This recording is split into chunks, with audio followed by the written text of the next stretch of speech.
Hello everyone, today in this video I will show you how you can use whole group and whole chart in nanoCAD Mechanica.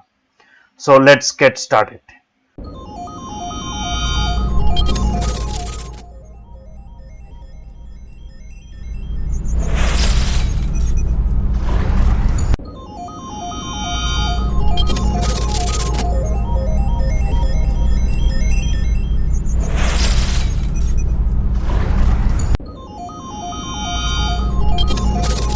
And whole group, I would like to show you these circles. So if I select all the circles and if we try to find the properties, so you can see these are only circles, right?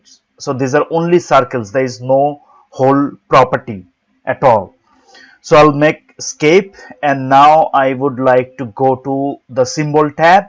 So this is a symbol tab, and you can find this little down arrow. So I will click on that, and now you have two options. Either you can create whole group or you can directly go for whole chart.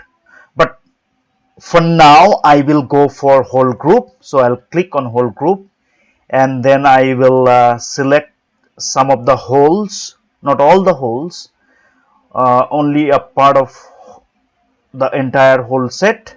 So these are the holes I selected. I will hit enter now, and now I have several options.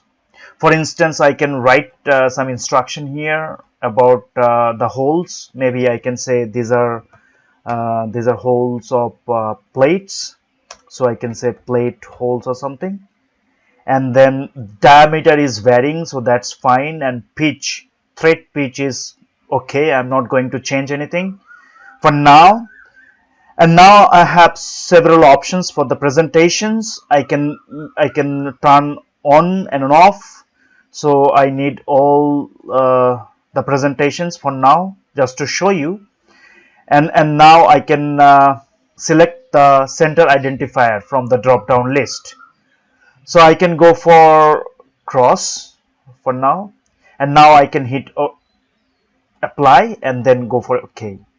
So now, as you can see, these are holes now, no more circles.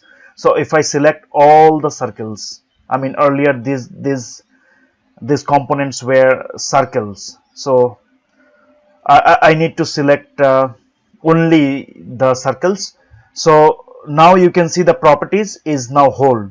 This is no more circle, so these are holes. So in this way you can represent the holes. And finally, if you need to create the whole chart, you should go to that drop down on the symbol menu, and then you can go for whole chart. So I'll click on whole chart, and now it says that I need to define the origin. So I'll define the origin here, and now it says that I need to select all the holes.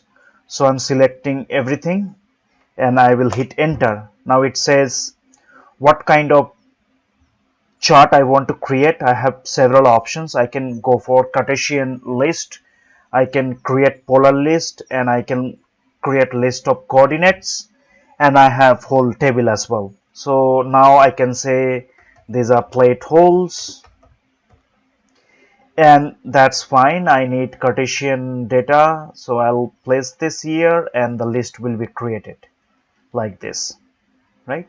So same way I can create one more list. I'll go back to the arrow, and I'll choose whole chart, and then I will place the coordinate here, and then I will select everything, all the holes. And now this time I will create the same plate holes, but I need a different list. I need a polar, so I'll create polar, and it will be represented here. So this is, you can see the header is different. You have radius, diameter, etc., because we are getting list for polar, list of coordinates we are showing in the drawing, and this is something x and y with the diameter of the holes, right? So this way we can create whole list, But I mean, as you have seen that we created these holes from the circles, but if we go for circles directly on circles without creating holes, so now we can go to the same arrow and go for the whole chart, and we will place this here, and we will select the holes again.